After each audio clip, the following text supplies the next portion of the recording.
Hey, hello, and welcome. I am Debbie Peterson of Getting to Clarity, and you are tuning into the Way Forward in Your Career show. I have a special guest with me today, Sharon Weinsten, who is president and founder of Sharon Weinsten SMW Group LLC and the Global Education Development Institute. Sharon specializes in workforce-related issues such as leadership, patient staff safety, and most importantly, stress management. Sharon has over 25 years of progressive experience in healthcare, hospitality, and human capital. She knows business. So Sharon, I am so happy to have you here today. And I can't wait to hear what you're going to share with us about GPS. So I'll turn it over to you. Thank you so much, Debbie. I'm really excited to be here. So what is a GPS? We all have one. It's either something on our device, perhaps it's something in our car through CarPlay or a GPS built-in system, but it's something that tells us where we're going and how we're going to get there. Sometimes it offers various routes depending upon tolls or no tolls, depending upon side streets or highways. But do we often have that potential when we're in business? The answer is clearly yes, because first of all, what is a GPS?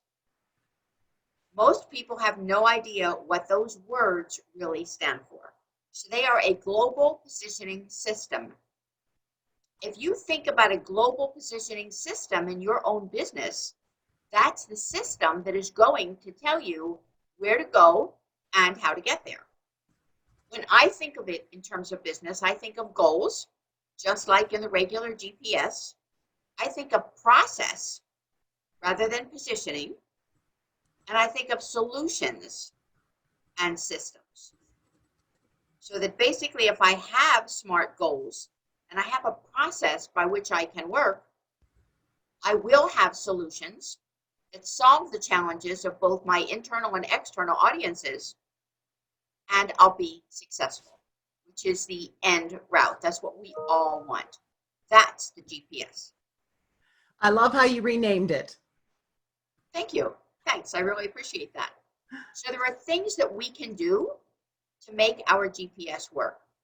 But first of all, regardless of what kind of a business we're in or what the system or structure is, it doesn't matter if it's an S-corp or an LLC or an independent contractor or a sole proprietorship, whatever it is, if we don't have a goal and an anticipated outcome, we are going nowhere, and we're going nowhere fast. So now I find more than ever before, people really need to define that GPS and identify changes in that process that will allow them, considering what we're going through, to get where they need to be, to sustain, to maintain, and to thrive and survive. Because let's face it, the dynamics have changed. Oh, I would think so. I think for many careerists and business owners, what was before isn't the same now. You know, when they consider what's important to them, where they want to go, what's meaningful to them. I know meaningful is coming up a lot with a lot of the clients that I speak with. It's not the same. So it is repositioning. Exactly. And meaningful is determined by purpose. If you don't know your purpose and your purpose for being and your purpose for being in business, you have nothing. So it all ties back into that big picture of goal. And let's face it, the new normal is not normal.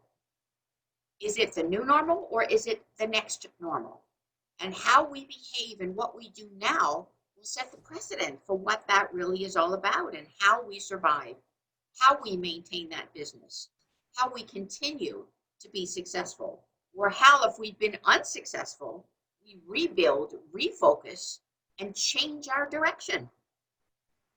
Move from north to south, move from east to west, not physically, but in a direction that will launch your business and your eventual success. Nice. And I heard you say goals that are SMART. So are you an advocate or proponent of the SMART goals system? I'm an advocate of the SMART goal system because to me, a goal without an anticipated outcome, without a timeline, doesn't work. Yeah. It's great to say, okay, I'm going to win the lottery. But if I say I'm going to win the lottery on Friday in the 10 p.m. drawing, and the Friday has a date, that's much more meaningful. So yes, It, I agree that those goals need to keep you accountable. They need to have dates. They need to have timelines in order to be successful. it's more than just a sentence that you can put on an index card that you plant on your refrigerator and your bathroom mirror and in your wallet or your desk drawer or whatever the case may be. It's just we don't put enough into them, and vague and ambiguous goals get vague and ambiguous results. Exactly. Yeah. I also work with vision boards because I'm a very visual learner. So when I have a goal that is really, really meaningful, sometimes I'll print it out with a picture and I'll laminate it and post it right in front in my office so that I see it every day and I think it every day. But I joke with people sometimes that my first grandchild was conceived on a vision board. I wanted a grandchild. All of my friends had some. I was living vicariously through theirs. They were sharing, but I wanted my own, and my kids couldn't seem to get it right. And finally, when my son got married, I took a picture of him at 18 months and pasted it on top of their wedding picture on a vision board. And 15 months later, there was Alex. Oh, First grandchild conceived on a vision board. So what you see and what you write about and what you draw about, what you visualize is what you get. I love that. And I'll tell you what, my son's first child is coming in about 2 weeks. So, Oh, congratulations. How exciting. yeah. So I love that story. So goal, process, solution, and SMART goal just helps you to write, to create, to envision a more compelling goal. Exactly. But to make all of that happen, we need to have engagement. So we need to have customers, clients who are coming to us and will return to us. We have to serve, we have to plant seeds, and then we have to achieve success. How do we do that? How do we do that with our clients and customers, but how do we also engage with our own staff, whether they're virtual, whether they're part-time, full-time, contract, it doesn't matter. We need to engage with them so that they feel as if they're being heard. So the first rule of thumb is active listening. Don't speak, listen. Don't listen thinking, well, what will my next sentence be or what will my response be? Instead, listen intently for a clue that will tell you how to respond. That's number one. Number two, celebrate successes. Successes now are hard to find, but if people who work with you have small successes, help them to celebrate that. Help them to be happy about where they are and what they're doing. And the same is true of your clients. If they have a small win, celebrate it and make it a big win. Have them feel that their success is your success, and together you will do more. And then the third thing is something that I learned many, many years ago when I worked in the former Soviet Union for 12 years. And I used to think that everything was possible. And my colleagues would tell me all the time, Sharon, be realistic. In our country, everything is possible, but not everything is probable. And there's a big difference between possible and probable. Will it happen or will it not? So I think that the third technique for engaging is really knowing that not everything is possible. You give it your best shot. If there's a mild disappointment, let it go and move on. There is so much more than we can be doing.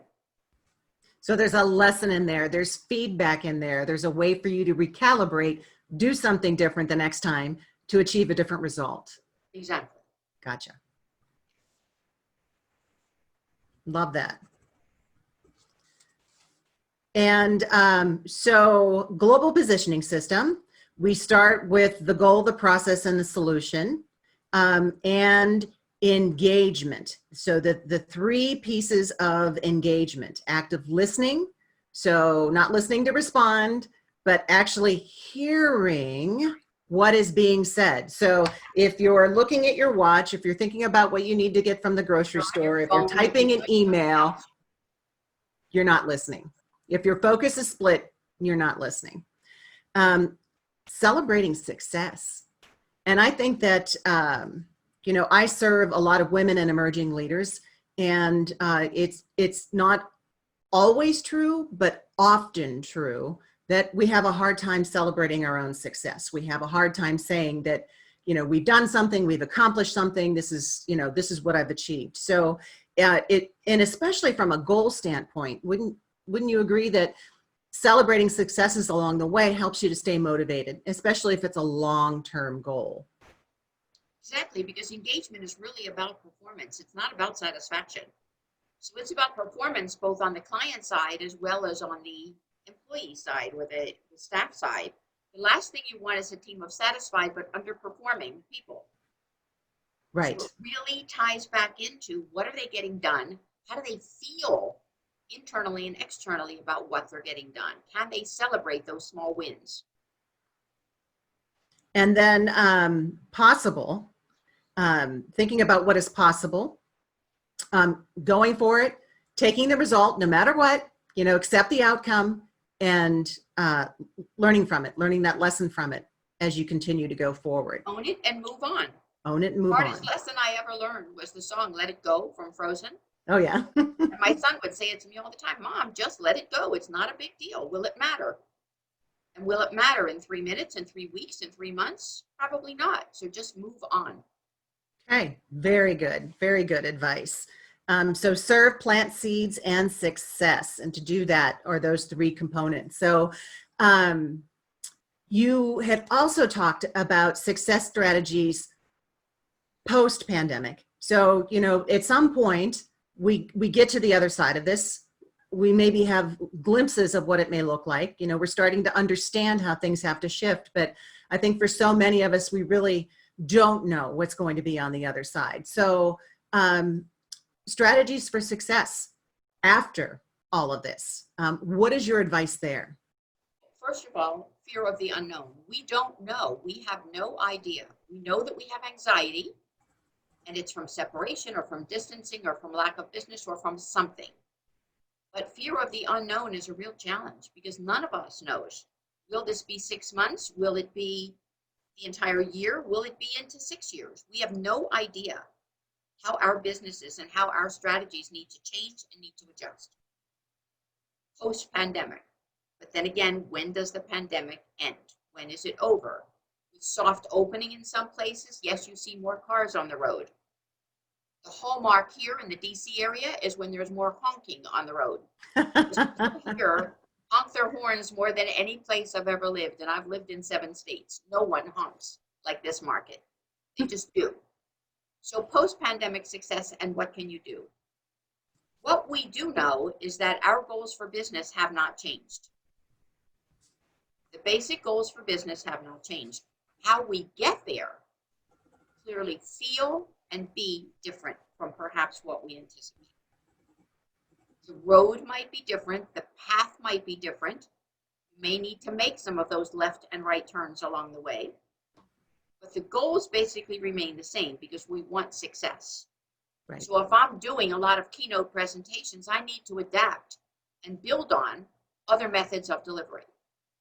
For some of us, that means going virtual. For me, I've been going virtual for the past 10 years. So it's not unusual for me to get dressed from the waist up and deliver a keynote address in Vienna, wash my face and go back to bed. I've been doing that forever when I didn't want to travel. It's not a problem. Or when I lived in Chicago in a snowstorm, you often couldn't get there. And you delivered virtually through Skype or through whatever platform was available. So the goals remain the same, but the path changes.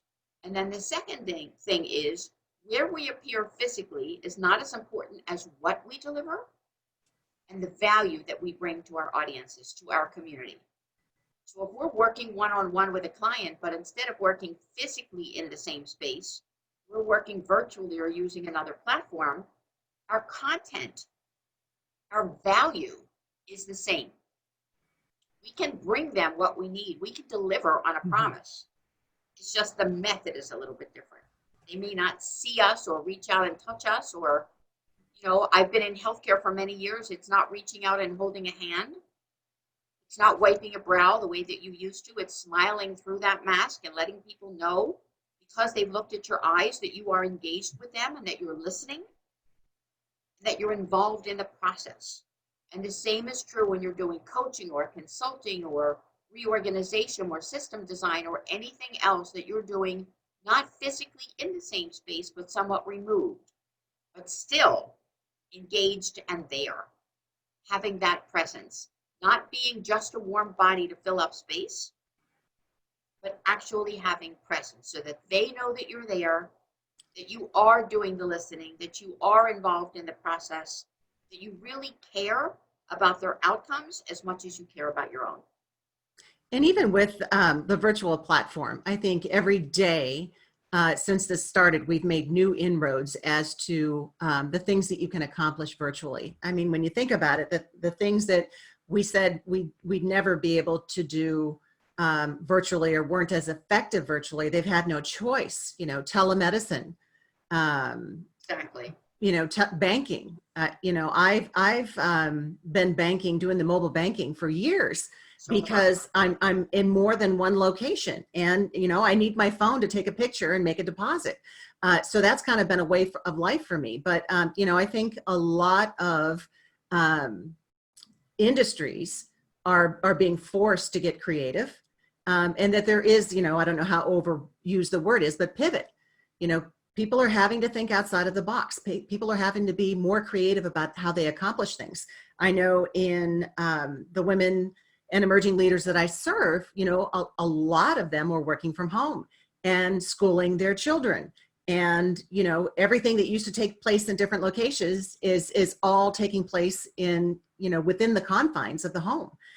So adjusting to that as well. So just to clarify, 2 strategies for success post-pandemic, dealing with the fear of the unknown, and knowing that the goals haven't changed. It's just how we approach the methodology. Okay, it's how, yeah, the methodology of achieving those goals will be different. And the second is? Where we appear is not as important as the value that we bring. Okay, so where we appear is not as important as the value that we bring. You know, many are being forced to do that virtually, but you still have an opportunity to bring that value, to share your expertise. I'd like to build on something that you talked about. You said something about thinking outside the box. My philosophy has always been there is no box. Ooh, I like that. Think about service excellence and you think about Nordstrom, they never have a box. They will do whatever it takes to empower their staff, to act on the need, and to deliver. So the first time I realized that there really was no box was when I was learning to play golf, and my husband said, how are you going to handle that water hazard on hole number 14? And I looked at him and said, water, I don't see any water. And it might have been my 3rd week playing golf. There was clearly water. But when I thought in my mind, what water? The ball went straight over the water. It didn't matter. So it's removing the box totally and replacing it with a vision of what is, in fact, a possibility. Can I get the ball over? Yes. Might I lose a few in the process? Yes. But it doesn't really matter.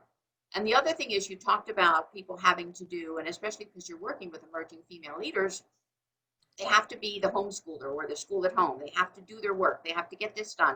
They still have all of the other household kinds of things that they always needed to do, but it's multiplied because they also have to invent recipes and cook with what's already available and substitute lots of things. And let's face it, homeschooling and school at home are not the same. People have had homeschooling for years. School at home is disruptive. Each child, if there's more than one, needs their own space, their own device, their own attention, their own time. They also need a support system. They might need help with something that maybe you and I and your clients are not prepared to give. Maybe we don't understand that level of math. Maybe we don't understand what they've done to science. That would be my undoing. Thank God my son is grown, because if I had to homeschool him through math or school him at home through math, it would be a disaster. Exactly. And my husband and I talked about that this morning. We said, thank God our kids are able to help their kids, because they will find a way to do that math because they're really good at those kinds of things.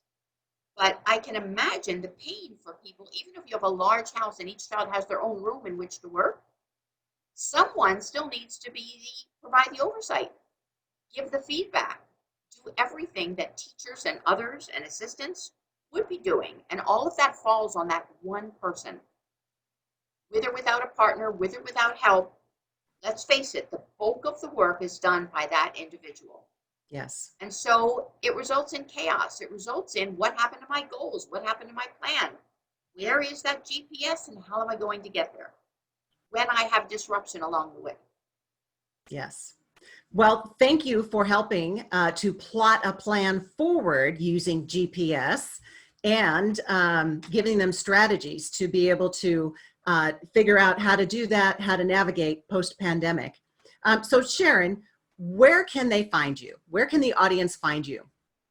You can find me at S like Sharon, M like Mary, but that's not the name, W Group, LLC.com. And we refer to the acronym as so many ways. So smwgroupllc.com for coaching, consulting, or speaking, or on my speaker page at SharonMWeinstein.com. Lots of free information, lots of advice, lots of resources, great downloads. Take advantage of the opportunity. Oh, thank you so much for being here today. I really appreciate it. So I hope that everyone enjoyed what Sharon had to share. She's left her information. Go find out some more about her, get in touch with her. And I am Debbie Peterson of Getting to Clarity, advancing women and emerging leaders to the next level or next chapter of their career. Until the next time, here is wishing you the clarity you deserve. Have a really great day, and bye-bye for now.